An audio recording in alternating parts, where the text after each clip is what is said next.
Coming down to the wire, one more minute to go. One more minute and then we'll start. Again, if anybody has any questions, feel free to put them right in the chat box to the right. Ask me anything. I'm here to talk about career issues, business issues, and job search issues. Neil, thank you so much for posting the webinar on LinkedIn. I appreciate it. Once it's saved, there'll be a link for it and you can grab that link. It usually takes about an hour or two for YouTube to put it up. So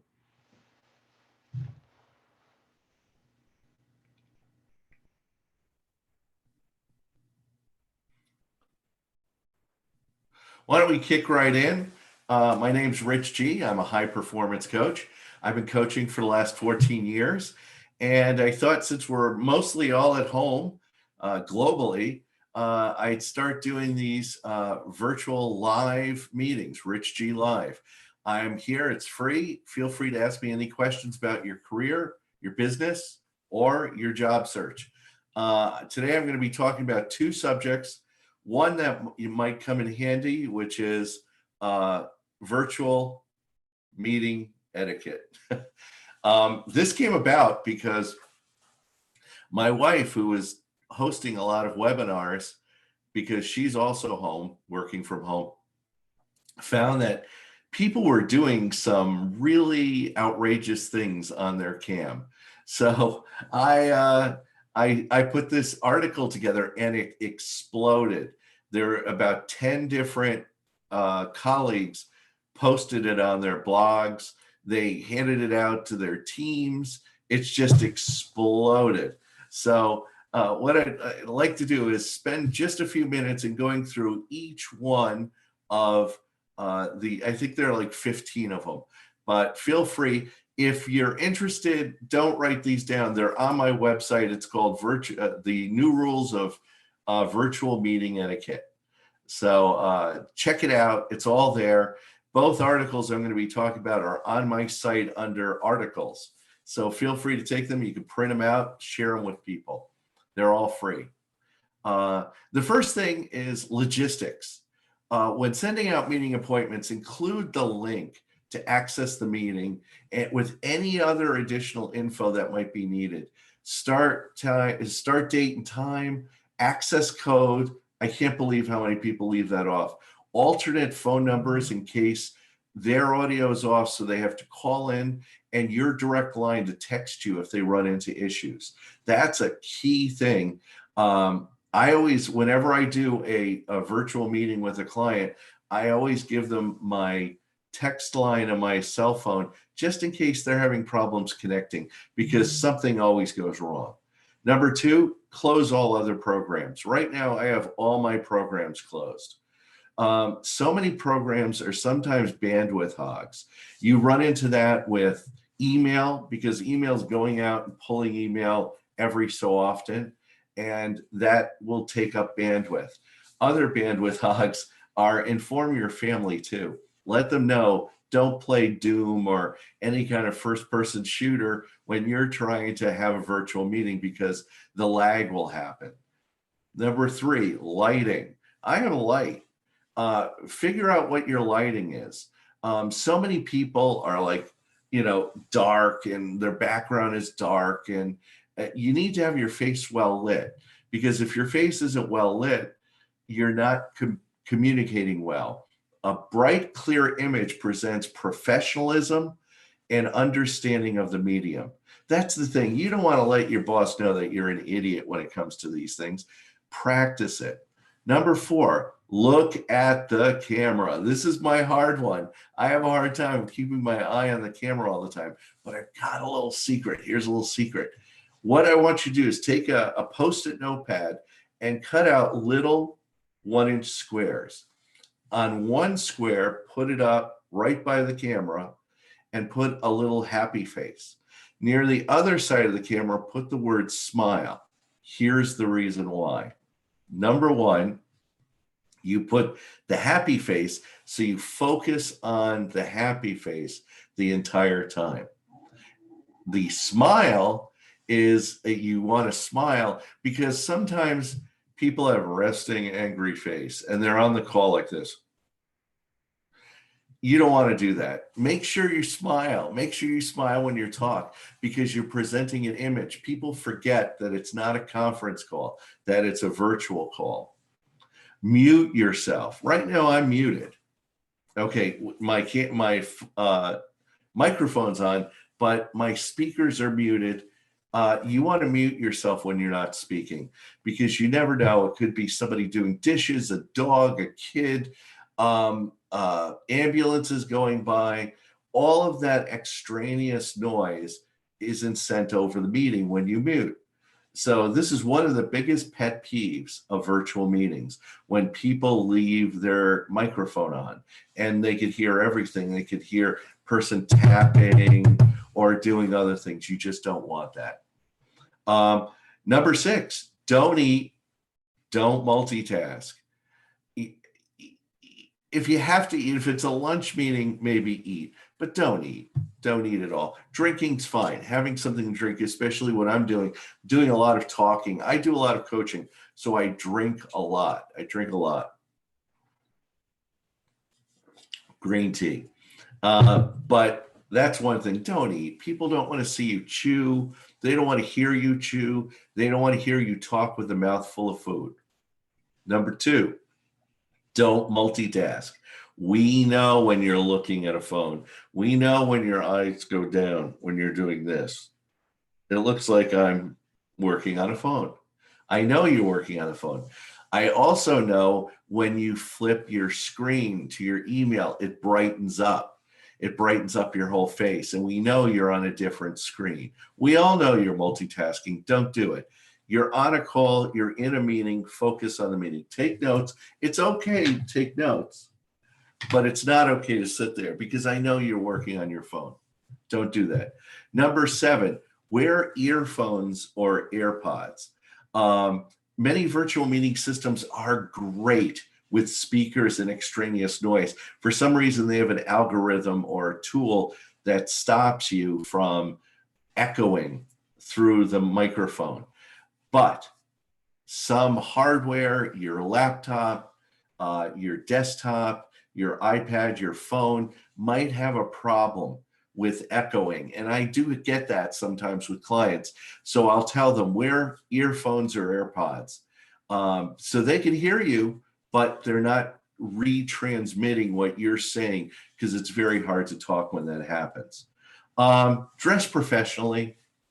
I'm wearing a blazer. I'm not going outrage. I'm wearing just a shirt with a blazer. No pants. No, shirt with a blazer.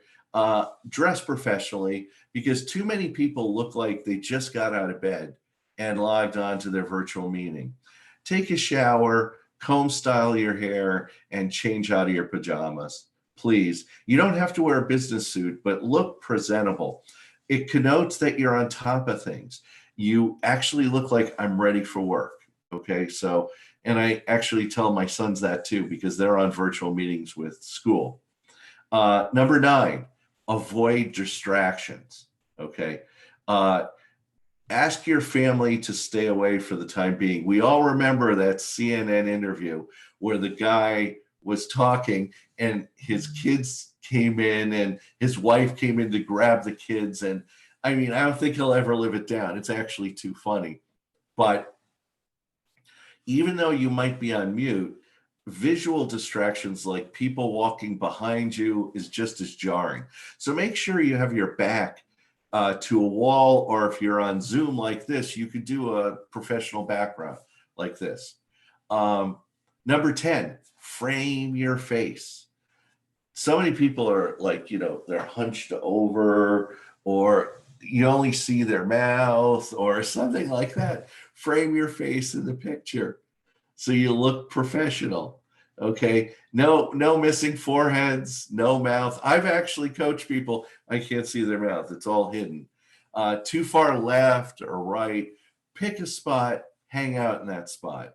Okay. Center yourself. Make sure your cam presents your entire face with a bit of body. Again, you look professional and ready to manage the meeting, especially if you're running the meeting.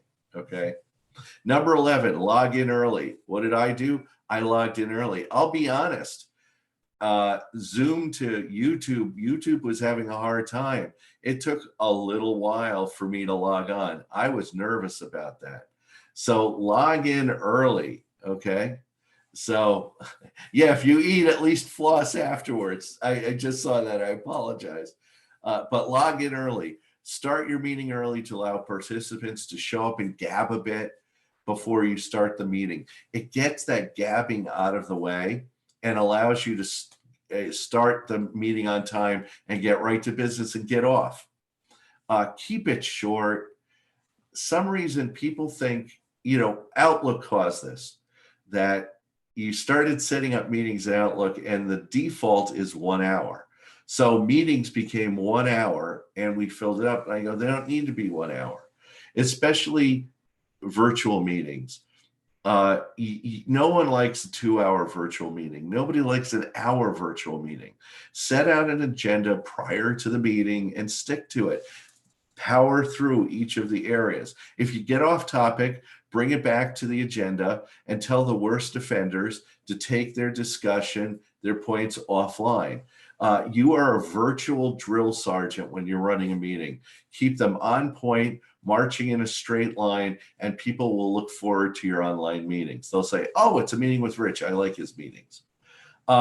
Stay on afterwards, especially if you're a manager or a teacher or instructor. If you're managing the meeting for your staff or your class, stick around after, because attendees are logging off for questions from your team. You will be able to chat with them quickly and solve an issue question that might have caused a phone call or an email. You could answer it pretty quickly. So stay on afterwards. Test, test, test. I can't tell you how many times I've tested this. I actually moved to a Zoom platform. I'm testing out to see how I like it, how I look, how the background looks, and we'll see how it goes. If it works out well, I'll stick with it. But I've been testing this for the past 3 days. I logged on 2 hours ago and tested it with my son 2 or 3 times to make sure it all worked and I could see myself on my phone. So test as much as you can. So that's it. Those are the 15 tips for virtual meeting etiquette. Does anybody have any questions? Anything that you might run into on having virtual meetings? Feel free to type in at the chat box. Feel free to ask me a question. I'm open. I'm happy to talk about different things. Well, I'll keep my eyes open for any kind of questions that might pop up. Feel free to ask. I'd love to answer any kind of questions. Let me dive into what I call the second article, which also exploded, the new rules of leading virtual teams. Okay, if you're a manager or you're a teacher, or, especially if you manage teams, and now you find that you are always an in-person manager, and now you have to manage everybody online, there are 4 rules that I have. Do you know if MS Teams has various backgrounds? I don't know if Microsoft has backgrounds. The big thing, I use Zoom. It's easy, it's inexpensive, but I know Skype has been buggy. I think Microsoft bought Skype, but I don't know if Microsoft's team has backgrounds, but it looks great. I mean, I could change my background to virtually anything I want. If I wanted to, I could change it here. Let me show you. It'll just take a second. Let me just go up, change it. I could change it to anything. If I wanted to do toilet paper, you'll see it in a second. I have any type of background that I want to change to. This is one that people use. Let me just hold off and wait until you guys see it. There you go. So you see that background. Let me just go back to what I had before. So anyhow, yeah, I would check out to see if they have it. Sometimes it's an add-on or a plug-in. I know Zoom has it, and it really works out well. So feel free to play around with the backgrounds. I keep it fun for my clients. I change backgrounds frequently. So let's dive into, I haven't seen any questions, but let's dive right into the new rules of leading teams virtually. Number one, and by the way, this is an article on my website. We also did a podcast with BJ on that. So uh, uh, anyhow, let's talk about the first tip is lead in a different way. What do I mean by that? So let's be honest. Some people are going to be more productive and some will be less productive. You're going to get that. When you first start managing your team, you're going to see people that are going to have different behaviors online. It's the nature of managing a team. Surprisingly, some people will work better at home than at the office. Some of my clients have said they're much more productive at home than they are in the office. And you also save time on commuting and stuff like that. So you might get an increased dividend. Figure out what's best for each of your team members' special needs. Everyone is different. Some people have kids, older parents, and other responsibilities. Be patient. This is the new normal for the foreseeable future. Usually people won't goof off. We're always afraid. This is the manager's major fear that their team is going to goof off. It's going to take them a few days to acclimate to the new altitude, but they will realize that they have basic tasks, activities, and projects to work on. And so to that end, give your people discrete tasks and activities with very close deadlines. Nothing too long, very short, maybe hourly or daily, or not hourly, but daily, give them something Monday, say, I'd like to see something by the end of day Tuesday or something like that. Break up big projects into smaller tasks. Finally, you are the motivational engine of your team. So you need to lead in a different way. You need to give them energy and enthusiasm, get them excited about what they do, and keep them focused on the job at hand. It's very easy to get distracted with family and the news. That's the other thing. Tell people, don't look at the news. It's just going to scare the crap out of you. So don't do that. Tip number 2, set a routine. Set a routine. Just like your kids came home with a schedule from school, you need to develop a schedule for your team. Manage expectations, schedule regular contact windows. You should be available at all times and be open to questions and issues that might come up. Because normally they just drop by your office. They now have to drop by your phone. There is no office. We're all virtual. Currently, you might loosely use a calendar. Step up your game by closely tracking every day and the days of your employees and clients. Make sure that their calendar is full too. If you do this religiously, you'll develop a work rhythm that will keep you, your team, and your clients on track. And this is not only for people in corporate, this is for businesses. If you have clients, you need to set up their calendar. If they have to-do items for you, or if it's vendors, you need to track all this stuff. Also, tip number three, which is hyper connect with your employees all the time. And when I say hyper connect, my suggestion is you should have 2 status meetings a day. Normally, you might just have one or one a week. Do 2 status meetings a day, usually one in the early morning and another in the late afternoon. You need to touch base with them frequently. Text, emails, calls, keep the communication flowing. You need to replace in-person with online. So having a meeting in the morning saying, what are you guys working on? And then a wrap up at near the end of the day kind of gives them that motivational engine and that rhythm and that structure that some people might need. Some of your members of your team won't need frequent hand-holding, but others will. Make sure everyone makes the 2 status calls each day. Now, you're probably asking why. Your better performers need to be acknowledged in front of the team, not only to motivate them, but to also use them as an example, to point to them, to the other members, is this is the kind of behavior that I'm looking for. Okay. So the people that go, I don't need to be on the call. Yeah, you do need to be on the call. If you do have a team member who is not performing well, you need to hyper connect with them to diagnose the situation. What's going on? Okay. Is it their situation or is it them?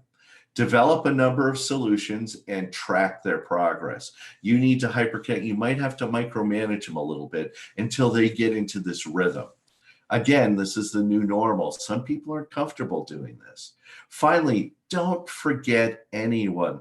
I always find when you're managing a team of 5 to 7 people, you always have a few children off to the side that you forget about. You need to treat everyone equally.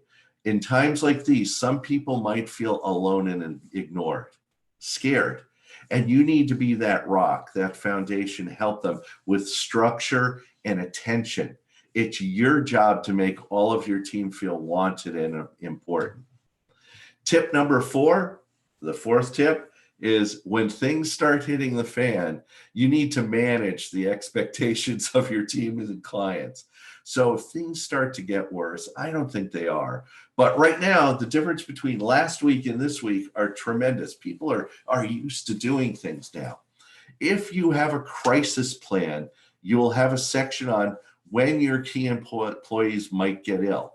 You know, people need to prepare for this, because if one of your team members gets sick, the other team members might need to get and jump in and help out whenever they can. So now is the time not only personally review it, but to review it with your direct reports and key clients. So if something does happen, you have a backup plan to help out. If you don't have one, don't worry. Start laying out what you think needs to happen. Neil said it's very important to establish the mode of communication, either text, email, or instant messaging from the very beginning. You're absolutely right, Neil. The minute you could say, text me anytime, but text me first and then I'll call you, because you don't want lots of phone calls coming in while you're on virtual meetings. So I usually would point people to the text, and then then you'll say, hey, I'll call you in a few minutes. So you could do that, because you probably will be in lots of virtual meetings, not only with your staff, but with your peers and your superiors. So a lot of things will happen. But get input from your direct reports to build that crisis plan if you don't have one, and then get everybody's buy-in on the plan. And maybe it's just as simple as saying, look, if someone gets sick, we're all going to jump in and help out and take over his or her tasks when we go forward. Make sure you sustain a consistent contact behavior with everybody. Communicate, solve problems, offer solutions, and most of all, stay in contact. The worst thing people can do is limit their contact or go offline. Be approachable via text, email, phone, or webcam. And to Neil's point, set up a process. Please text me and I'll call you. Or I'm going to be in meetings most of the day. Open up your calendar to your people too, so they can see what you're doing, so they know the best time. I like a good paper trails involving everyone to avoid confusion. Absolutely. You could also, a way to do it, I did this at a team that I had, is I developed pairs, partners. Like Steve, you go with Mary. Susan, you go with Tom. And they're partnering up on their projects. So then if Steve gets sick, Mary can take over. If Tom gets sick, Susan can take over. So that's another way to do it, to pair up people so they're partners in it. So if one goes down, now if both go down, you'll have to address it somehow. The whole thing is to be flexible as much as possible. because then everybody's not rigid structure. I don't do that. That's not my job. You never want to hear that's not my job in times like these. So we're going to all have to come together. But the thing I've been telling all of my clients is that look for opportunities. And what do I mean by that? In times like these, there's so many balls thrown up in the air. Smart people are out catching the balls, catching them all. Scared people are hiding. You don't want to hide. If you have a business, don't hide. If you have a career in corporate, don't hide. Go to your boss. How can I help you? How can I help you do things? If you have a business, communicate to your customers. Talk to them. How can I help you? Is there anything else you need? Offer them more services. Offer them additional services. If you can't, give them a slight discount. Like I was telling the story about how this pizza place recognized they had to close down, but they're still doing delivery. And they texted on Facebook every Thursday, two pizzas, $24. I'm like, I'm there. I'll order from them. I'll go out and get the food. I'll put on a mask and go do it, or I'll get delivery. So look for opportunities if you're a business. Now, if you're looking for a job, there are lots of opportunities out there, and I'm not smoking something. There are lots of opportunities. I have clients right now. I have one client that's interviewing with Google. I have another client that got a job with Facebook. I have another client that was offered on their first interview a job with an aerospace company. It's amazing what's happening out there. Business is still going. A lot of people have shut down. They're not looking for jobs. Take advantage. Start catching the balls everywhere. Start doubling down on stuff. This is the time to be assertive. This is the time to be aggressive. This is the time to be enthusiastic and get out there, because you know what? This is the new normal. If you think we're going to go back to everybody in an office, I don't think so. I think businesses are going to recognize they're getting increased productivity out of people, and they're going to be doing things a lot more virtually. I think tools like this are going to be great. Any other questions? I've gone through my 2 things. I'd love to talk about more things. Anybody want to ask me questions on anything? Come on now. I'm here for you.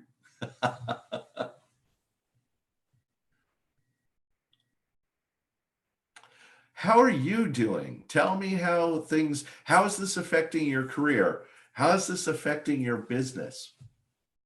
How is this affecting your job search?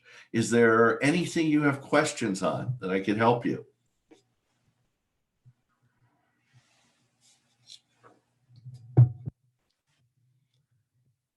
Things that I'm seeing is I am seeing a drop in online job opportunities, but that's usually not the best place to look for a job. Big companies are still hiring. Successful companies, growing companies are hiring. They're still hiring. There might be a little hiccup, but they're hiring.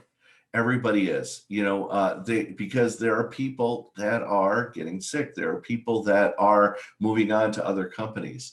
So take a look for that. Businesses, get out there, take advantage. How can your business take advantage of this situation? Is there something new you could deliver to your customers? Is there something new that you can do?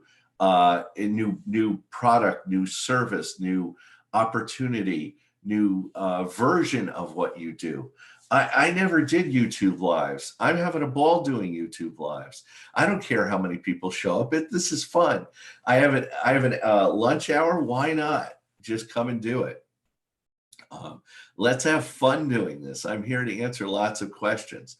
Anybody ask me a question. I've just opened up. I'll just sit for a second, have some more tea.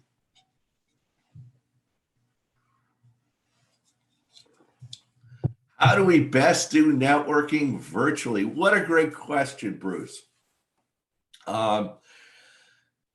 That's a good one. I've run into that with a lot of clients. How do you do it virtually? if you're going to network or connect with existing colleagues or friends or people that you've worked with, I would definitely try to get them to do like a virtual lunch.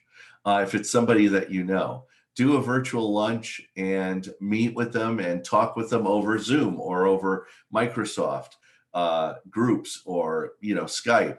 That's one way to network.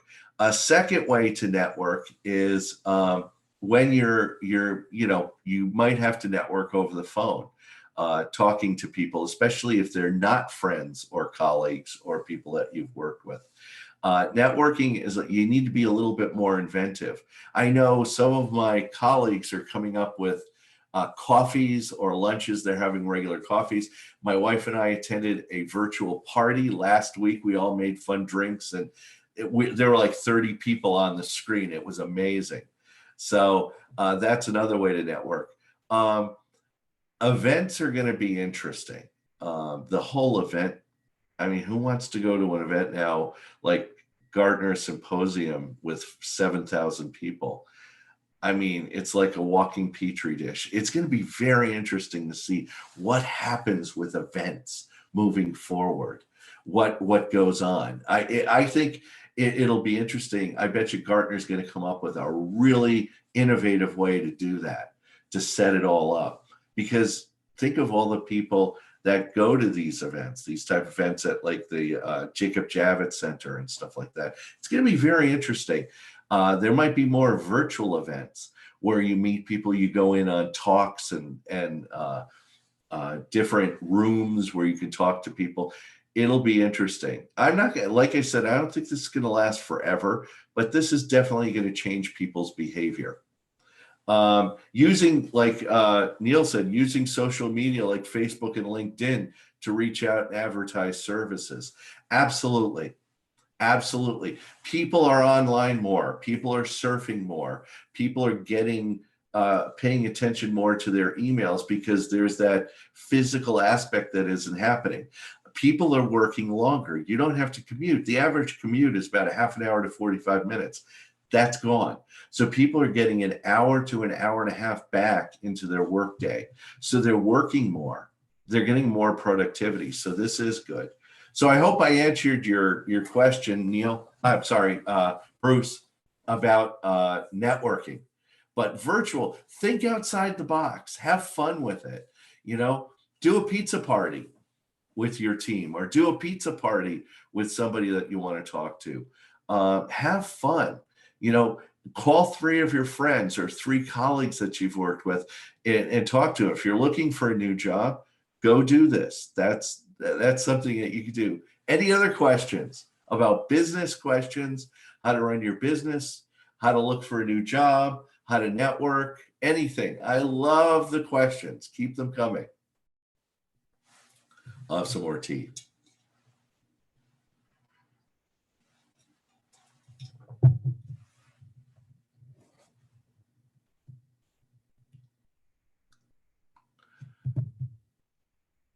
Some of the things I've been finding I've been doing a lot is really, you're going to start seeing people buying larger monitors, getting a better webcam, using their phone, a nicer phone, maybe a larger phone.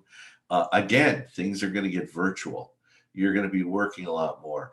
I honestly think that companies are going to start looking at the cost benefit analysis of housing an employee in the office and allowing the employee to work from home.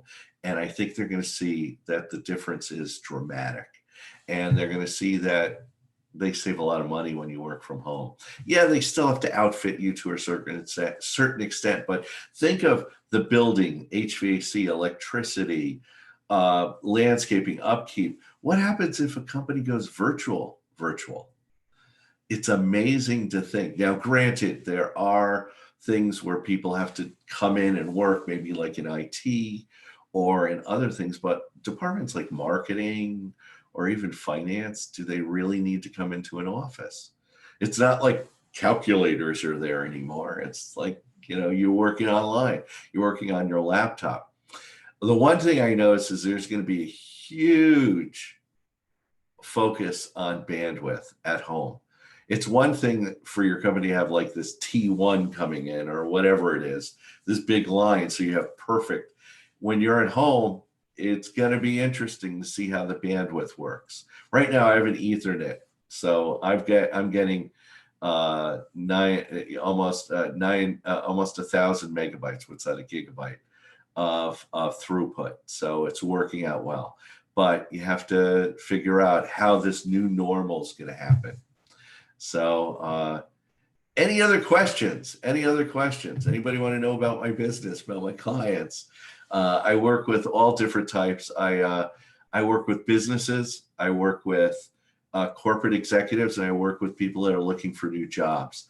Right now, it's a third, which is amazing.